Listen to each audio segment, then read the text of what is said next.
Hey everybody, CVH here, and in today's video we're going to be talking about 5 underrated cards from the recent Legends expansion, Return to Clockwork City.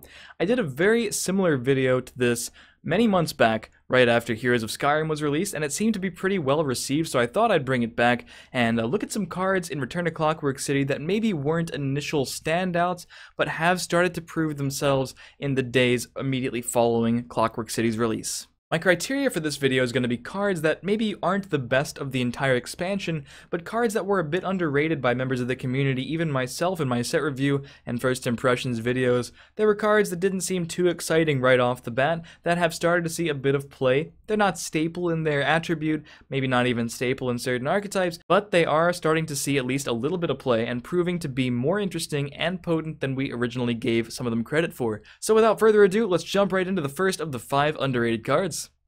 And first we're going to talk about Clockwork Apostle, 7 magic, a 3/3, which gives another friendly creature +4/+4 and makes it neutral.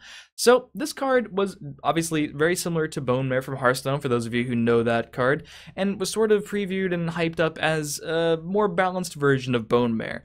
And while everyone realized Bone Mare was really good in Hearthstone, if they were familiar with that card, and this card was still on the same sort of track, even though it obviously wasn't on the same level. Bone Mare also gave something guard, and it also was a 5/5. This card, it seemed okay at first glance.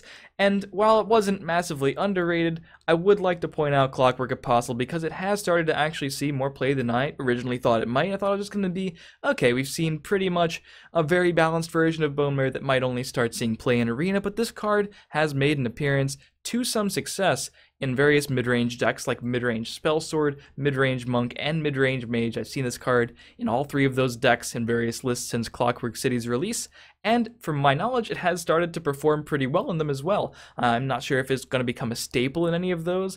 I've tested it a bit in at least a couple of those, but it seemed pretty powerful both when I was playing it and when it was on the other side of the game.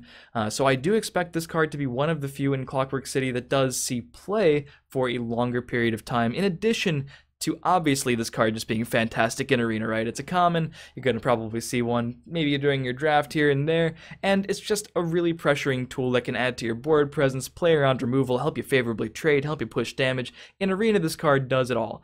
In Constructed, it is competing with a lot more better cards than it is in Arena, but it has started to see play, and I expect that trend to continue. Moving on, we have Clockwork Scorpion, and I'm choosing this to include in the video because there's always one, everybody. There's always one card that I just massively underrate and think is going to be pretty bad and constructed that turns out to maybe not be insane, but it turns out to be pretty good. And that pretty good card is Clockwork Scorpion. If you go back into the set review videos I did for Return to Clockwork City, I encourage you not to in this particular case, but overall, sure, go for it. If you look at the agility review in particular, when I get to Clockwork Scorpion, I sort of write it off very quickly. I say, yeah, I don't think this card is going to see much play in Constructed, and then I just sort of gush about how good it seems in Arena. At least I was half right. The card is very good in Arena. I've taken multiple copies in multiple drafts, and they have performed exactly as well as I had hoped they would. But I've also played this card in Constructed. Unfortunately, right, we've seen another Constructed playable tool from Return to Clockwork City, and one that I called pretty much unplayable. It just didn't seem that exciting when I looked at it at first, and there were obvious synergies there. Obviously, it has Drain and Lethal. Could be okay in a Rage Archer deck, I guess. And of course, that is where I have been playing it recently, and it has performed, and I have enjoyed the card, and I don't really have any intentions of cutting it at the moment. I heard people have good success with it. It wasn't my idea to test it right when the set came out. I even tried like Factotums in Rage Archer. There were a lot of things I wanted to play in Rage Archer, and Clockwork Scorpion just seemed kind of unimpressive, while just a solid all-around card. And it has performed in Constructed as well. So if you're looking for something new to include in your Rage Archer deck, if that is a style of deck that appeals to you, I do suggest at least giving Clockwork Scorpion a shot. I think you may be surprised by the card if you're like me and thought it was a little bit underwhelming. Now, outside of Arena and outside of Rage Archer, I have seen virtually no Clockwork Scorpions, but just because this card is only good in one archetype in Constructed doesn't mean we shouldn't mention it here. It's a powerful deck, and this card is a powerful inclusion in that deck, in my opinion. On to the third card in today's video, and that is Mistveil Warden. It's kind of an unassuming card, right? You wouldn't normally think there'd be a lot to talk about this card, and that's why I'm choosing it for today's video, because it was kind of just an average card that I think a lot of us passed over in our initial set review. There are a lot of interesting cards in Endurance in Return to Clockwork City. Hallowed Death Priest, a pretty good card that has seen a good amount of play, but a lot of people were excited for that card initially. Hulking Fabricant is one that I was very excited for, and I think I overrated that card quite a bit. And of course there are cards like Galen and Barrowstalker, which people thought were going to be good and then turned out to be good. Mistveil Warden has seen less play than I think all of the cards I just mentioned, but it has seen more play than I would assume a lot of us thought it would, particularly in a guard-centric Spellsword control deck that Inez actually played to #1 Legend at the very end of last month, and it has seen some play on the Legend ladder in other cases as well. 3 cost 2/4 with Treasure Hunt Guard, giving the guard +1/+2. If you're able to get this effect off, that will equal a Hive Defender of total stats, 3 cost 3/6 in total, split over 2 bodies, and that deck in particular does play a ton of guard creatures. Not only that, but when you play this card on the board against an aggressive deck in particular, they're going to be feeling very forced to deal with the Mistveil Warden, because they know that if you play a guard that's way overstatted on curve, you're going to be hard-pressed to find an answer to that, and that in itself is really annoying as an aggro deck having to answer a 2/4 that doesn't have Drain or Guard. It essentially gives itself Guard, right? It's a high-priority target, and this is one of those cards that I think, if they are trying to push a Guard strategy, in particular in Spellsword, this is one of those cards that really helps that sort of strategy. And you wouldn't normally think a deck focusing around guards that heavily might be successful, but this card really helps out and allows you to draw powerful on-curve threats that can shut down aggro incredibly quickly. So if you haven't already, I encourage you to check out one of those guard Spellsword controlled deck lists. I'm pretty sure they will be including 3 Mistveil Wardens, and you might be surprised at how good they are. Fourth on today's list of underrated Clockwork City cards is Reflective Automaton, the 2 cost 2/3 that has all creature types. This is definitely one of the cards that stood out as interesting, at least to me, when I was looking over Return to Clockwork City for the first time, but it has surprised me quite a bit and actually been more playable than I anticipated. Originally, I sort of just thought about this card as, okay, they're giving us another Factotum for the Factotum decks without potentially making them too overpowered by giving another Factotum to us that was able to assemble and then buff all the other Factotums. Just sort of a supplemental Factotum, if you will.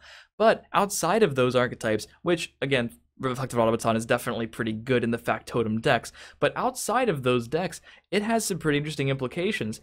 I think the most interesting way I've seen this card used and constructed is probably in Dragon decks. We all thought they would be pretty great after Heroes of Skyrim, and they did get some pretty good support cards, but I've heard good reports of people using Dragon Warrior and Dragon Archer. You can use Woodland Lookout and Blades Lookout and Ancient Lookout, all of these lookouts that require you to play a dragon. There really aren't that many cheap dragons. The cheapest dragons cost 4 and 5 Magicka. Reflective Automaton can be played as a 2 cost 2/3 that can draw you a card if you have a Blades Lookout out. It can heal you for 4 life if you have a Woodland Lookout out. It can synergize with werewolves in weird cases. If you have a Companion Harbinger, this card can get the buff. Yeah, there are those times when you get this card off of a Dragon Mound or an Eldergleam Matron or something, and you're probably not too happy about that, but if this card is actually in your deck, you can find some pretty cool synergy. Now, outside of the Dragon decks that I mentioned, I don't think this card is too constructed playable, well, outside of Dragons and Factotums, of course, but in Arena, I have taken this card a couple times, and it has overperformed. You'd think it might just be a 2 cost 2/3 the vast majority of the time, and the majority of the time it is, but sometimes it's a 2 cost 2/3 with the hidden upside. I took this card in an Arena Scout draft earlier today, actually, which happened to have an Ancient Lookout and a Woodland Lookout, and I think I only had like 1 dragon in the entire deck, but I had a pair of Reflective Automatons, and I would play them and get a free 1/1 with Guard from the Ancient Lookouts, gain some life with the Woodland Lookout. It was very impressive, and this card has sort of shined to me in the days after Clockwork City as maybe a bit better in Arena than I'd given it credit for, and could open the door to some interesting strategies and constructed as well. The final card in today's video of underrated cards is Mechanar, which I'm pronouncing correctly, and that's the entire reason I'm including it in today's video, unlike in the preview video I did for Mechanar. I'm actually pretty excited about this card because I'm glad I can revisit a card that I was able to preview, thanks again to Bethesda and Direwolf, in the first look at this card. I thought it was mostly just interesting again, like Reflective Automaton, very interesting card design, and just wasn't so sure how reliable the effect would be. You are getting to stitch together the top creature from both your and your opponent's decks. That's some level of variance. You can't really be sure what's on top of either deck. It does remove those creatures from the game, which is a plus as well if you're talking about removing your opponent's options. Most of the time that is, unless you're getting rid of something they don't really need. But I'm happy to report that in my limited testing so far with this card, again after Clockwork City, it's only been a bit of time still, I have to say this card has overperformed. Now, I don't think it's a staple in any deck. I don't think it's an amazing, crazy card that every control deck needs, but I do think it is playable. And that is in stark contrast to a couple of the cards that I've been able to reveal for you guys so far from Fall of the Dark Brotherhood and Heroes of Skyrim, Unrelenting Force and Little Girl, and then Unrelenting Force. Little Girl sees play in Arena, Unrelenting Force sees play nowhere. Now, I've taken Mechanar once or twice in Arena already. It's been pretty good. It's a decent enough body that generates another threat, I guess. And in Constructed in the Thief Control Mage that I posted, I think even yesterday on the channel, check that out in Mechanar. Pretty good, especially in control mirror matches. It's kind of a greedy card. Definitely not a card for the aggro or mid-range strategies, but an interesting card that has some constructed implications. I'm really happy to say that because I'm just glad to have a preview card that is at least making some sort of an impact, right? So if you're looking for a wacky tool to finish in your controller ramp decks, Mechanar might be something to consider, and I think it might have a legitimate place in some of those decks.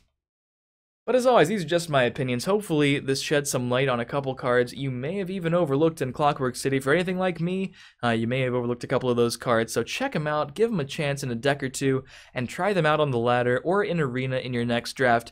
And let me know what you guys think. Let me know if there are any cards that you particularly think are underrated out of all the ones in Return to Clockwork City. There have been cards that we thought were going to be good that are going to be good, cards that we know are probably not going to be good that turn out to be pretty bad. But let's talk about some of the cards that you're excited that have overperformed for you that you didn't really expect. Let me know your favorite underrated Clockwork City card in the comments, and as always, if you've enjoyed the video, feel free to leave a like and stay subscribed for more Legends videos. Follow my stream in the description, and I'll see you next time.